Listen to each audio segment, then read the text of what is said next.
A young apothecary out in the city visits a shopkeeper. The shopkeeper has a new problem on hand. A battered elf who's been viciously abused has been dumped on him. Obviously, he doesn't want to keep her since she's useless to him. Moreover, she isn't a discarded item like the rest of the things he sells. She is a living person who needs to be fed. Who has time to feed an elf anyway? He tells the apothecary about her, making her seem useful by trying to appeal to his medicinal trade. Apparently, the elf can be chopped up and used in drugs. He can make a lot of profit by cutting up this ragged elf who is good for nothing else. Well, that's not the humane thing to do to anyone, but who are we to judge? The apothecary inspects her more closely. She's in a much worse condition than he thought. Can she even hear or see him? Apparently she can't. She has lost vision in both of her eyes and has physically lost one of her eyes. The rest of her physical condition was by no means any better, with whip marks on her body and most of her nails being ripped off. Although her hearing seems to be intact. What kind of a demon would torture this poor elf? The apothecary can't turn a blind eye to her. His medicinal trade and humanity refuse to let him go on his way like he hasn't seen anything. If he refuses to protect her and treat her, more dangers may descend upon her in the future. She might be bought and sold countless times and abused in a way that can end up killing or maiming her. His inner dilemma is apparent on his face when he thinks through his decision. He doesn't have time to sleep on it either. He has to do something this instant. How much extra space will a tiny ragged elf like her take anyway? He lives alone, so he has a lot of space for the elf at his home. The elf starts mumbling something, which he can't make out. She must have forgotten how to form sentences or words, and only remembers how to scream when someone is doing horrible things to her. Her faint whispers indicate that she's mouthing the words go and home. So she has a home too. Where is it? Maybe 1,000 miles away, or maybe she doesn't even remember where her home used to be. The shopkeeper gets restless. He wants to make the deal now, as if this elf was no better than any other object in his shop. That's why his asking price for her is no more than what he would have asked for selling livestock. This is a further indication for the apothecary that the elf isn't going to be treated well wherever she goes, as no one will look at her as a breathing person, but just as a means to an end. The young apothecary isn't going to let him pawn her off to another monster who can abuse her. With a determined look in his eyes, the apothecary tells the heartless shopkeeper that he will buy her for a higher price since the parts he wants for his drugs are in pretty good condition. God, which parts is he referring to? However, the fact that he has offered to pay more than what is being asked shows that he has some respect for the elf and doesn't want her to think that she is worthless. With that said, he tells the shopkeeper to keep this purchase a secret. Of course, he doesn't want the whole city to know that the young apothecary from the nearby village has purchased an elf, even though it can bring a lot of business for him since everyone will want medicines made from an elf's body parts, and of course, he doesn't want that to happen. The shopkeeper is glad to rid himself of the elf. Good for him. He doesn't have to deal with her anymore, and she doesn't matter a bit to him anyway. The apothecary asks for some stuff to make the logistics of getting her to his place easier. The list of things include clean clothes, a belt, some twine, and a wooden pack frame. Does this mean she can't walk? The poor elf is absolutely unresponsive throughout, and doesn't even flinch when he changes her, wraps her with the belt, and takes her away on a wooden pack frame. Apparently, carrying her like property is the only way to keep her safe from the prying eyes of everyone out there. They set out on their journey, not knowing what fate has in store for them. However, the apothecary is sure of one thing, that he has just rescued her, and now he has to save her life as well.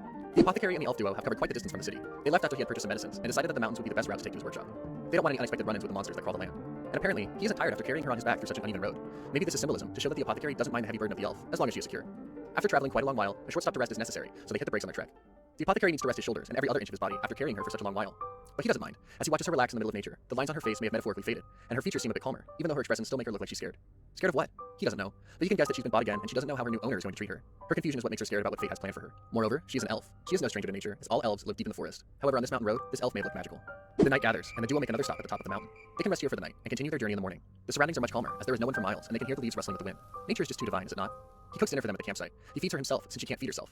Her limbs don't allow her to move her muscles constantly, and she has to depend on others for simple things like being fed as well. Her eyes tear up after he feeds her a hot spoonful in a hurry. She might be crying because this is a first for her, someone else feeding a slave like her and actually caring. Or maybe the food was just too damn hot. The night is long, and the girl develops a fever. She may be overwhelmed and tired, and isn't used to the nightly chill that has overtaken their campsite. Moreover, the apothecary is worried about the rest of her physical condition, since the infection from her wounds may lead to her getting a few limbs amputated. It's not like any of that is her fault. Why does she have to lose limbs? Life has been unfair to her, and he doesn't want to let it happen any longer. His protectiveness for her is a feeling that he has never experienced before either. He prepares a simple antibacterial drink for her, using all of his apothecary knowledge and a few organic ingredients. At least he is well supplied after a visit to the city. He pours the drink into her mouth and waits for it to take effect. She keeps mumbling, however. Her breathing becomes calmer. Treatment number 1 is a success, and he can finally close his eyes and lose himself in a dreamless sleep after such a long and exciting day. He wakes up to find her already awake. He tries to talk to get something out of her except for the mumbles. Of course, he wants her to talk as he wants to know the elf that he has taken charge of. Is she hungry? Is she feeling better? Can she even hear him? Nothing. Not a word comes out of her mouth. They have been together for almost a day. However, there hasn't been a single conversation between them. Of course that's not normal. He needs a trigger to make her talk, so he shoots his final shot. He names her Rejure, a name full of hope, a name that signifies his promise of healing her. Still, she remains unresponsive. He has missed his shot. No worries, he has time to make his charm work on her. He wonders if she can understand him, or if she will ever recover well enough to remember her original name. Only time will tell. However, he likes the fact that she isn't a nameless elf anymore. Giving her a name is the first step to make her realize that she deserves something much better than the treatment she has received. For now, they continue their journey on the same road, where he sees the first sign of their destination, and they finally arrive at the village where his workshop is located. This long journey ends, and another longer and harder one begins for them both. The first order of business when they reach the workshop is a bath for the girl. Even though she doesn't smell foul, she can really increase her hygiene game, and the apothecary is going to aid her in this. She must have gone without a bath for months, or maybe years, who knows? He takes off her torn clothes with no reaction from her. Is she a cold-blooded statue, or someone who just doesn't want to feel anymore? She seems to have turned off all the switches of her emotions. Maybe both, because he has seen the scars on her back for the first time, and they are enough to make anyone shiver. There are numerous wounds on her white skin, and all of them are ruthless. How can anyone be that harsh on a tiny, helpless girl like her? No one should go to such an extreme level, even with a person they hate. The apothecary tries to calm himself, thinking about an ointment. However, he can't keep his cool either, which is obvious by his trembling hands while he changes her bandage. He applies the herbal ointment he was thinking about on her wounds, covering them with special leaves so they don't leave any marks behind on her body. Her bandage needs to be changed every 3 days or so. Hopefully, it will help to heal her external wounds. Her outer wounds can be covered. However, what about the mental scars that she carries with her? What kind of an ointment will make those scars fade away? Suddenly, he remembers he has forgotten to buy some clothes for her. What is he going to cover her up with? A bedsheet? No, that's not good enough. He is the beloved apothecary. He can make use of his friendships. Thus, he decides to visit a friend's house. It is time for him to call in some favors from the good people of the village. However, he doesn't go empty-handed, as he has some gifts in mind. He visits a friend's house and gets old clothes from her for his new patient in exchange for these gifts. It's a fair deal, and both parties are happy. Rejure wakes up from her nap as he comes back with the new clothes. He dresses her up, combs her hair like she is a doll. She finally looks like a girl now. If this is the first time for her to be cared for like this, it is also the first time for him as well. Obviously, he doesn't change the clothes and brush the hair of every patient who visits him.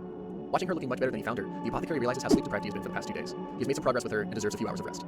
Keeping his immense sleepiness aside, he starts feeding Regeray. However, she starts trembling halfway. Is she feeling too cold? Or maybe too hot? What could be the reason?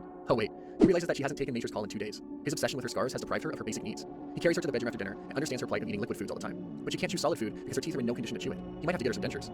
Additionally, there's always the option of using a high potion, which recovers the body physically but reduces the user's lifespan because of the increased metabolism. He really is a workaholic and takes his duty seriously since he falls asleep while thinking about how to make Regeray better.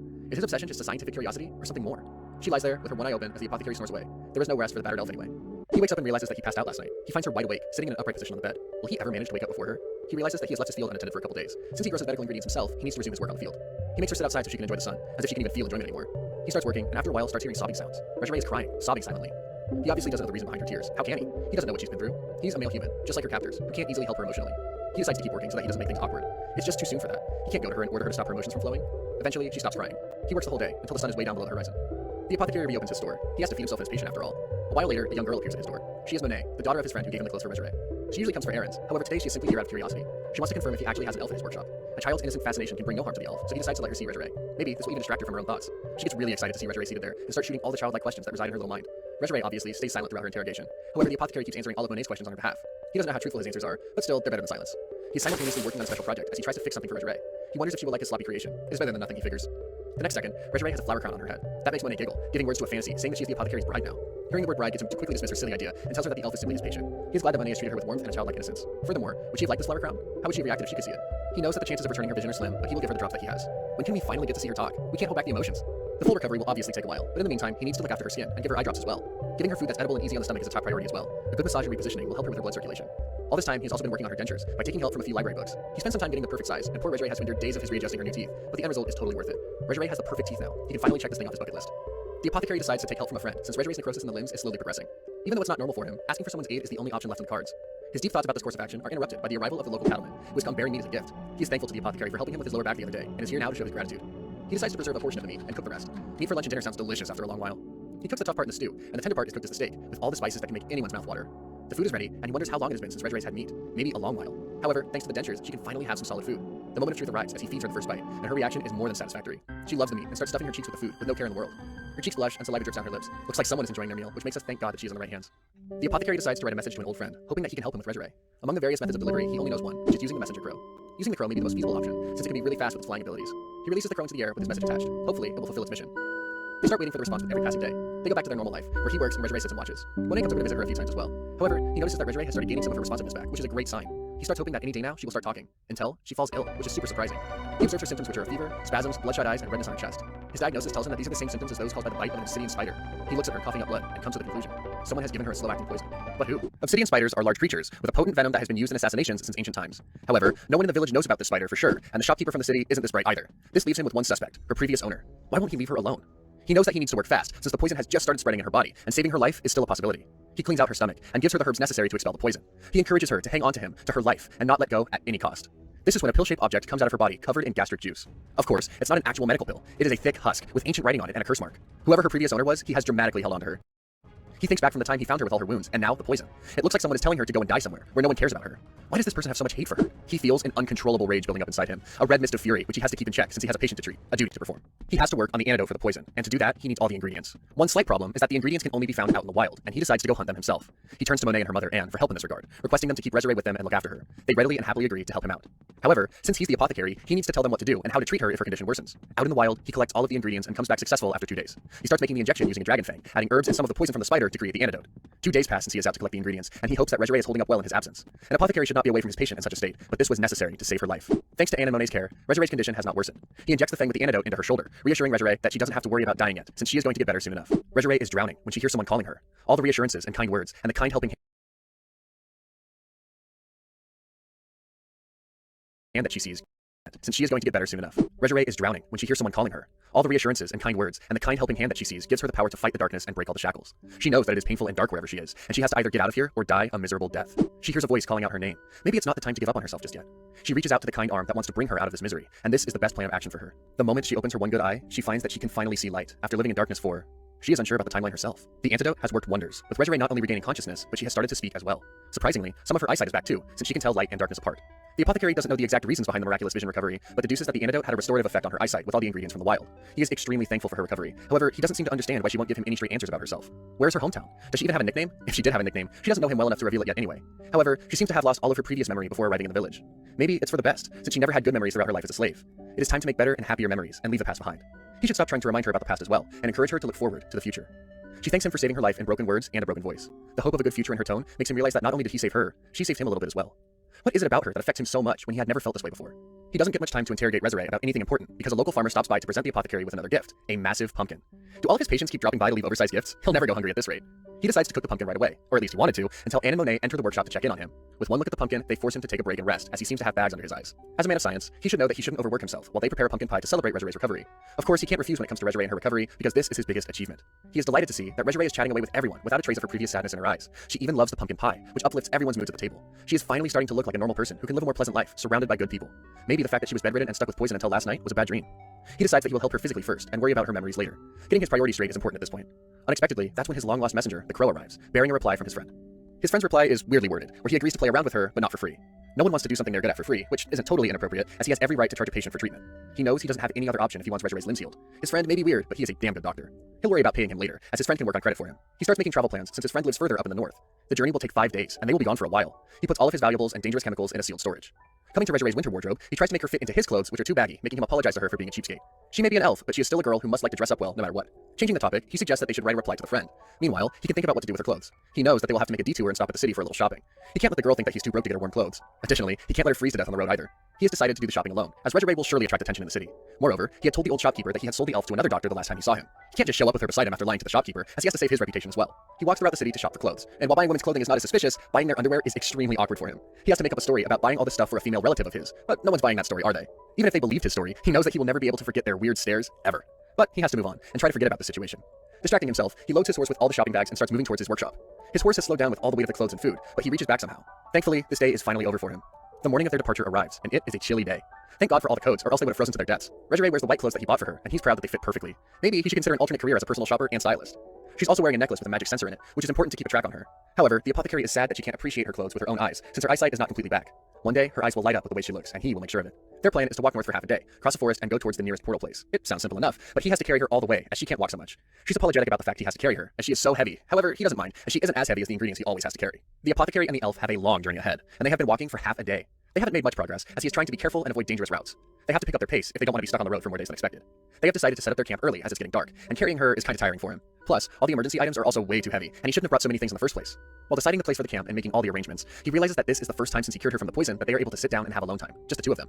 What are they even going to talk about? This might just be the perfect opportunity for them to get to know each other better. This is the first time that Regiray has started a conversation, and she begins with asking him his name. Of course, it has been a long time since they have been living together, and she still doesn't know what to call him. He doesn't want to tell her his name yet, and asks her to call him Apothecary since this is his job. Without digging any further into the matter, she accepts his unclear reply and calls him Mr. Apothecary. He is worried that she will try to dig deeper into the matter, but surprisingly, she has accepted everything without any further questions. He doesn't want them to get attached or have such personal knowledge about each other, since their relationship will only last until he has healed her and sent her back to her home place. The next morning arrives quite soon, and they have to resume their journey. They walk through the depths of the forest towards their portal place, and their spirits become higher as they can finally see an end to their long road. Longer journeys are too tiring for everyone, especially when you're on foot. However, their luck isn't too great when it comes to avoiding danger, so they encounter a king grizzly, who is quite fierce and troublesome without their winter rest. How are they supposed to deal with it? The apothecary may have been able to fight it off one way or another if he was alone, but he can't risk putting Regiray's life in danger by making any rash decisions. But does he even have a choice? The options are to finish off the king grizzly or die at his hands, and his decision is clear when he puts a hand on his blade. If he's smart about it, he can easily catch the monster off guard and save himself and his traveling companion. However, he is distracted by a voice coming from behind him. Is there another king grizzly out here? Fighting off one of them is doable, but dealing with two at the same time is impossible. But this voice doesn't sound like King Grizzly's, as it's neither a cry nor a song, just a clear, resonant voice. He is shocked to turn around and find out that the voice belongs to Regiray. What is she even trying to do? His questions are soon answered when the bear calms down after listening to her voice. It returns to the bushes, leaving the duo alone, where the apothecary is still shell-shocked. This is the first time that he has ever seen Regiray act like an elf, a resident of the forest. He asks her outright if she can talk to animals, as this question is too important to just let go. However, he doesn't push her to answer, as she looks confused herself. She doesn't know what she did, since she was just trying to calm the bear down, as it looked scared to her. What other cool abilities does she have hidden behind her traumatic existence? They continue their trek, hoping that they don't come across more monsters and animals. However, they are in the middle of the forest, and it is obvious that they can't avoid all the different creatures that have made it their home.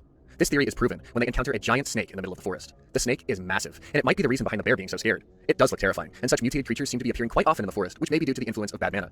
The apothecary has been theorizing about the snake the whole time, until he realizes that they can't ignore the snake. It is huge enough to cause damage to the nearby villages, and he can't let this happen. His decision is finalized when he puts Resurrect down and takes a sip of the strengthening potion. This makes his body stronger, however he needs a better weapon to fight a mutated creature like this one. He takes out his blade and applies vibration magic on it. Coupled with a strong weapon, he brings down the giant snake beast in a matter of minutes. This apothecary can be a great hunter if he ever decides to leave the field of science. He knows that the snake has managed to wound him, but it isn't fatal. This wound isn't going to ruin their trip, so they decide to move on and be done with this weird road as soon as possible. The apothecary has to make sure that the snake wound wouldn't cause any problems, so he gives himself an anti-venom injection. As a doctor, he knows that precaution is better than cure. They finally arrive at the valley city of Kalga on the second evening after leaving the workshop. They have made good time, despite coming across different kinds of obstacles on the way. The city of Kalga has the nearest portal. However, teleportation is not everyone's cup of tea, and he is worried that Resurrect might get sick because of it, so he decides that they will get a place to stay at the North City where they will be teleported to. Even though portals are a convenient way of traveling, they are quite expensive. Peasants can't use portals as easily, so they are mainly used by nobles and government officials. He is aware about all the problems in getting the portal license, and that the operators are mostly unsympathetic and calculating since they get troublesome customers. Plus, they earn a lot of their money from bribes. It sounds like he doesn't trust these operators much, but he is willing to use their greed to their advantage. Reaching the portal office, they find the operator to be a bit too judgmental, who is looking at Resurrect with a scowl. After a few minutes of silence, he refuses to serve Resurrect, as she is a long-eared species. The apothecary can't believe his ears, and tries to reason with the operator, saying that she is just a patient looking to get treated. However, the officer is stubborn, and tells him that he can still tell that she is an elf by looking at her skin color, eyes, and hair. However, he can get a special goods transport permit, which will cost a bit more. The apothecary is shocked and angry with all this discrimination against other species that became common about 80 years ago. But he knows that Resurrect needs her treatment, and he will never let anyone get in the way just because of her race and make him treat her like an object. His anger becomes obvious when he asks the operator to figure out a way to skip all the paperwork. The operator can see that his anger can be dangerous, so he agrees to let them go through the portal instantly. They leave happily, as they have managed to come to an agreement, while the operator is glad that he is still alive, since he thought that the apothecary would kill him at some point. They are transported to North Vale, a town further north, in a flash, where they start searching for lodging right away. They deserve a night of peace and quiet after so much frustration. They manage to get a room with one bed, which is cramped, but good enough to get some sleep. They have a nice meal at the lodge, but they aren't to stay up for long, since they fall asleep as soon as they lay down on the bed, as they are both extremely tired from the long travel, and the effects of the magic waves of the portal have finally caught up with them. When he wakes up, the first thing he sees is Resurrect snuggling up to him. He looks at her up close, and finds her looking too innocent in her sleep. He gives in to her cuddles, and decides to sleep in a little longer and enjoy the peace and quiet before he has to face a brand new day again. The apothecary wakes up confused after he has a weird dream where he has to dress Resurrect up as Santa Claus. The whole dream is still unclear to him, but he knows one thing for sure, that it is not normal at all for him. The duo has breakfast at the lodge a few moments later, and head out to shop before resuming their journey. He has tried to maintain a respectable distance with her after this morning's dreamy episode. Maybe she just slipped into her dream after all the cuddles. They leave North Vale on a deer carriage, which is an interesting choice of transportation and not as tiring as walking. They still have a half a day's journey ahead of them before they can reach his friend's place in the mountains. How far is his place exactly? It feels like they've been traveling for months. They have yet another chance to have a conversation before reaching their destination. So Resurrect asks him why he is so nice to her. This question has been bothering her, since no one has ever treated her so well before. However, she isn't sure if he's even going to tell her his reasons, since he even refused to reveal his name to her. Although the apothecary has guarded his personal information until now, he decides to give her a little of his backstory, so he tells her that his life was also saved by someone, just like her. He was abandoned as a baby, and he would have died of starvation until a demon picked him up and saved his life. He knows that if someone hadn't stepped up at that time, he wouldn't be alive sitting in front of her. This is why he couldn't just turn away from her after he until now.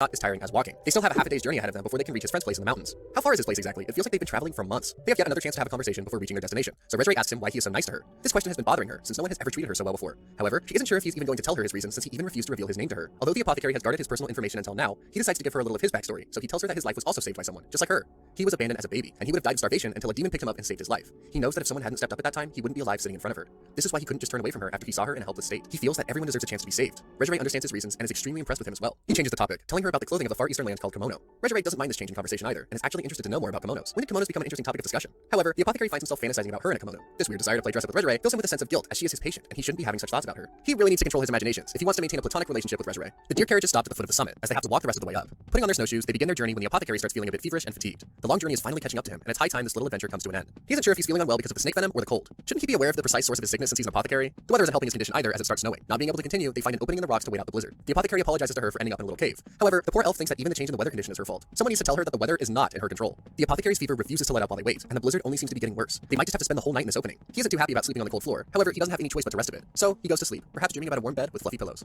The snow settles the next morning, and they continue on their way. However, the apothecary is still sick and is making far less progress than he hoped. Moreover, his vision seems to start getting blurry as well. The situation gets more desperate, so he decides to send a rescue signal to his friend. Honestly, he should have done it a few moments earlier, but better late than never. However, the signal he sends is really weak, while his condition worsens even more. It looks like he's about to lose consciousness. Resurrect is worried about his condition and wants to help him one way or the other. She remembers about the pendant that he had given her and activates it. The pendant has a signaling magic, and hopefully it works since they don't have any other option. A few leagues away, on top of a cliff, a masked person spots the signal coming out of the pendant. The apothecary wakes up in a comfortable bed, thinking all of his hardships were just a dream. But he finds out that it was all a reality when he spots his demon friend Adam in the room. He is glad to see his old friend after such a long time. He is soon filled in on the previous day's events and how they were picked up by Adam's servant. Adam scolds him for sending a weak signal that did not indicate their location properly. Of course, if he hadn't sent Gouache, his servant, to rescue them, they probably would have ended up freezing to death or been eaten alive by snow leopards. He is also told that his elf girl is fine, while Adam continues to scold him for overworking himself, trying to fight monsters and not working on his mana. This surely has been a memorable morning for the apothecary. He can only hope that he won't get scolded the whole time he stays here, or else Resurrect might think that he is just a child who gets reprimanded all the time. The apothecary is clearly fond of Adamska, an ex-human, who has devoted his life life to his extensive research about the body. He stocks fresh parts and conducts ethically questionable medical magic experiments just because he doesn't know how else to satisfy his curiosity. A man of science only craves more and more knowledge. However, all of this does not mean that Adam is a bad demon. The apothecary has known him for a long time and can vouch for the fact that Adam is just weird and not evil. And unlike him, Adam is perfectly capable of handling Resure's arms and legs, which is basically the whole point of making this tiring and life-threatening journey.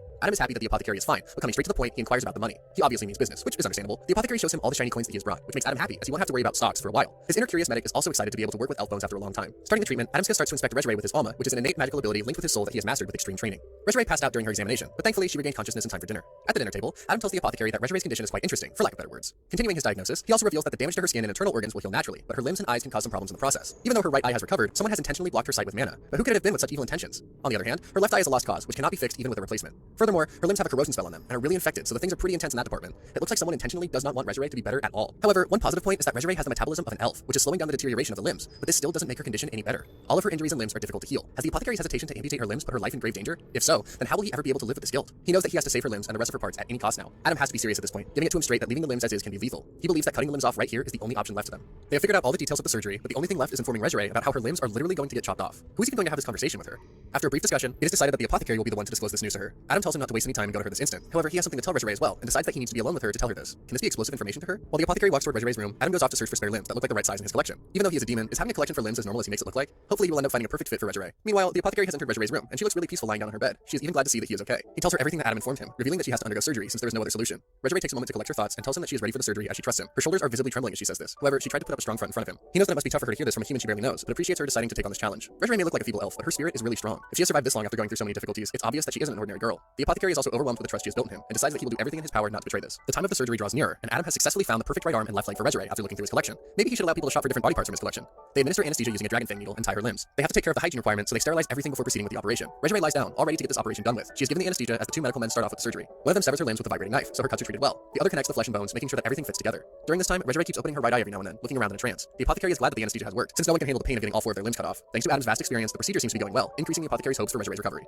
The operation has been a great success, thanks to Adam, who was able to grasp the position of the nerves and the bones perfectly with his magic. Moreover, the limbs that he chose from the collection for her looked okay on her, not making her appear ghastly. During the whole time, the apothecary notices that Adam keeps muttering some things to himself and giggling as he looks at her limbs, but he tries to pretend that he didn't see that for his own sake. After all, no one wants to admit that their friends are weird. They leave Resure to rest for a while until Gouache calls them back when she has finally woken up. She is glad that the surgery is finally over now, even though all the likeness feels weird to her. She can't feel her limbs just yet, and she might be going through a lot of pain for some time. However, she is finally safe as all of the corrosion is gone now. Apparently, she also has to do some recovery exercises for the nerves and mana channels to work properly. Adam claims that his work here is done, as he can't babysit her the entire time. This is an indication to the apothecary that she is his problem now. However, he doesn't mind, and is only glad because Adam's skills have been the real deal in successfully removing the corrosion and replacing her limbs. Of course, he charged well for his skills, but the apothecary doesn't care much about the money anyway. They stay over at Adam's after the surgery, while the apothecary fully recovers from all the fatigue he has been feeling. Moreover, they need to be at his mansion to monitor Resure's condition, which is unpredictable anyway. All this time, Adam has made the apothecary work like a slave, making him clean the whole mansion, including his cold storage. It looks like Adam can be a pretty tough master to work for. However, the apothecary doesn't mind, as he wants to repay him for his help. He's been checking up on Resure as well. During one of their routine checkups, he inquires about the dentures, which hurt her a bit, but she seems fine. He gets really excited watching her fingers move, but Resure can't share his sentiments, as she is still unable to feel any sensation in her fingers. She can at least pretend to be happy, can't she? The nerves in her fingers have started to wake up, even though her eyesight and sense of touch aren't fully recovered yet. However, it still gives him hope that she will eventually be able to move her new arm if they continue the exercises. As the days pass, Resure's nerves finally start to connect, so it's decided that it's time for them to finally return to the apothecary's workshop. Are they ready for yet another journey already? Before they have to leave, Adam checks up on Resure one last time to make sure that the new limbs won't be causing any problems. Remembering that he had to talk to her privately before she leaves, he takes her to the terrace for their secret discussion, making the apothecary wonder what it can be about. Out on the terrace, Adam begins the conversation by telling her that the female parts of her body have been heavily damaged. Hopefully, she wasn't expecting him to give her good news before this intense start. Continuing his concern, he reveals that her condition is not unfixable, but the procedures will be risky for her. Basically, he wants her to know all of her options before she can make a decision. Their talk lasts for a few minutes, not even long enough to cool down a cup of hot tea in winter mornings. They seem to be fully invested in their conversation, as they don't even move an inch from their spot. When they start coming back, the apothecary notices the expressions on their faces, and it clicks that their topic of discussion was anything but lighthearted. Is this a point of concern for him as well, or is it such a private matter that could not be discussed in front of him? The apothecary and Resure get ready to leave for home, and she clearly looks upset for some reason. Maybe she's getting bothered just thinking about the road trip ahead. Interrupting their preparations, Adam tells the apothecary that he wants to give him something, making him follow his steps to the mansion's basement. They find themselves in the storage room where the apothecary gets excited after looking at something. It's soon revealed that the thing waiting for them in here is an air growl, which is a custom-made piece of dwarven technology that the apothecary savior used to ride. The technology was supposed to be missing, but Adam seems to have found it somehow. However, he doesn't seem to have any use for it, so he is offering it to the apothecary. Savior used to ride. The technology was supposed to be missing, but Adam seems to have found it somehow. However, he doesn't seem to have any use for it, so he is offering it to the apothecary. They can use it to get back home. Does this mean they won't have to travel for days this time? How convenient that will be. About to leave, Resure bids goodbye to Adam, promising to help him with the chores the next time they visit. However, Adam doesn't seem too eager to invite them back, since all of his research is done with the elf body. Well, at least he's upfront about it, instead of being fake to their face. They start the air growl, which uses mana stones to propel itself through the air, and leave the mansion. The apothecary is glad to oversee the air growl, but is aware of its high energy consumption and maintenance requirements as well, which is why he decides to not use it once they reach back home. They're back home at the workshop for a week, and the apothecary has decided that there's just no place like home. He's also stashed the air growl on the porch, which means that he really meant it when